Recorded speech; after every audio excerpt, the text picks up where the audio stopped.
Hello friends, welcome to my channel sources of Indian history. पिछले video में हम लोग ने बात की थी ऋग्वेद के बारे में और इस बार हम बात करेंगे बाकी के तीनों वेद यानी कि सामवेद, यजुर्वेद और अथर्ववेद के बारे में। तो हम स्टार्ट करते हैं विद सामवेद। देखिए, सामवेद में साम का अर्थ है गाना।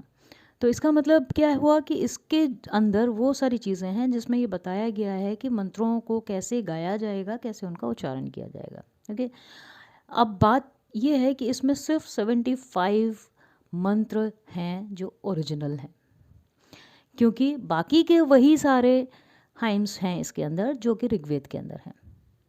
वैसे अगर देखा जाए तो टोटल मंत्र हैं 1810 यानी 1810, जिनको अरेंज किया गया है पोएटिक फॉर्म के अंदर। और इनका गान करने वाले यानी इनको गाने वाले पुरोहित को कहा जाता था उद्गाता।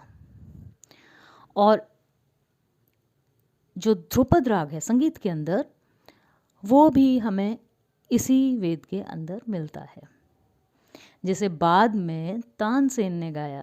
तब से हम जानते हैं कि एक ध्रुपद राग होता है, लेकिन वो सबसे पहले हमें कहाँ मिलता है? सामवेद के अंदर।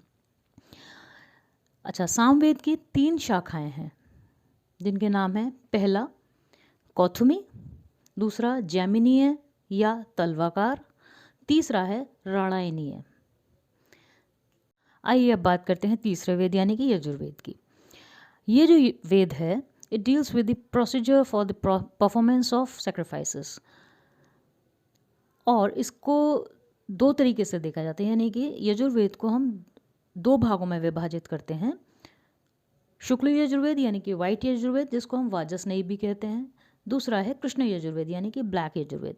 इसमें जो शुक्ल यजुर्वेद है, इसके अंदर सिर्फ हमको मंत्र मिलते हैं, जबकि जो कृष्ण यजुर्वेद है उसके अंदर हमको मंत्र भी मिलते हैं और वो हमें प्रोज में भी मिलता है। ओके, और इसी के अंदर यानी कि कृष्ण यजुर्वेद के अंदर ही हमें कुछ चीज़ों के एक्सप्लेनेशंस प्लस कुछ कमेंट्रीज भी मिलती हैं। अब बात करते हैं इसकी शाखाओं की। इसकी जो शाखाएं हैं वो कहलाती हैं काठक, कपिष्ठल, तैत्तरीय, मैत्रायणी।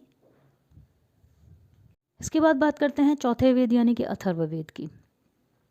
ये जो वेद है, it's a collection of magic spells and charms, जो इविल स्पिरिट्स और लाइलाज बीमारियों को दूर करने के लिए इसमें किए गई।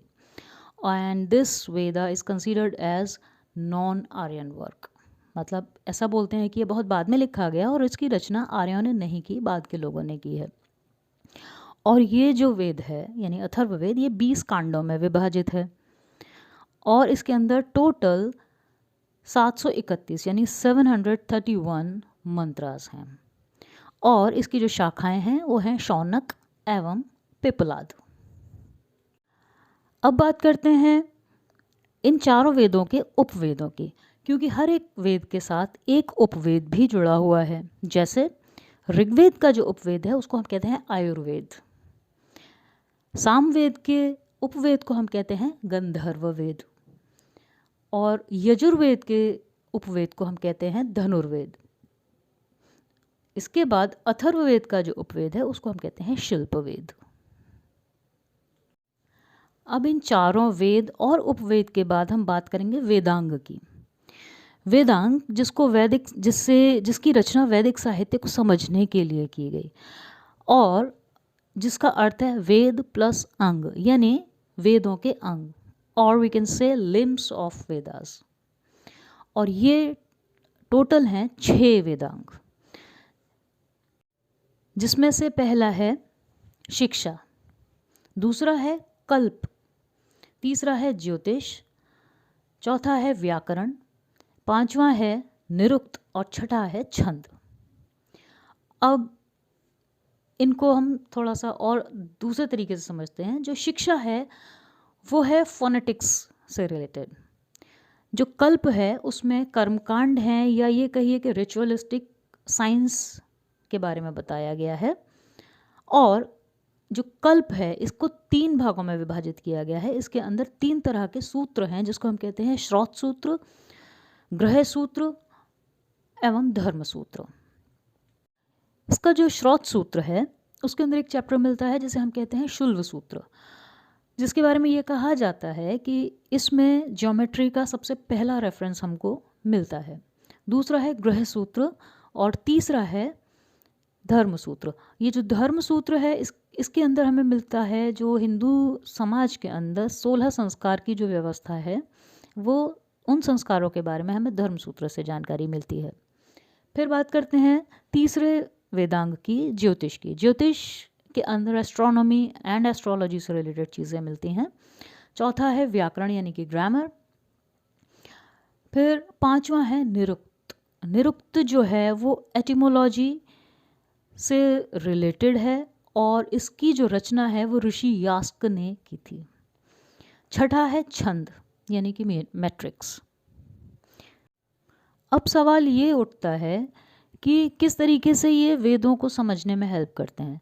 तो ऐसा माना जाता है कि अगर दो छंदों को मिलाकर पढ़ा जाए तो किस तरीके से हमें हेल्प मिलती है, देखते हैं एक एग्जाम्पल के थ्रू। जैसे शिक्षा प्लस छंद, इन दो वेदांगों को साथ में लेकर चलते हैं तो हमें वेदों को पढ़ने में हेल्प मिलती है कि उन्हें किस तरीके से पढ़ा जाए। व्याकरण और निरुक्त को मिलाकर पढ़ने से वेदों को समझने में हेल्प मिलती है। और ज्योतिष और कल्प को अगर एक साथ पढ़ा जाए तो वेदों के जो विधि विधान है यानी कि जो किस तरीके से रिचुअल्स किए जाएंगे उसके बारे में हमें जानकारी मिलती है। तो ये थी आज की जानकारी। अब आगे भी ऐसी इंटरेस्टिंग जानकारी के लिए चैनल को सब्सक्राइब ज़रूर करें, बेल आइकन ज़रूर दबाएं और लाइक कर दें, क्योंकि ये मुझे मोटिवेट करेगा ताकि आपको मैं और इंटरेस्टिंग इन्फॉर्मेशन देती रहूं। Thank you.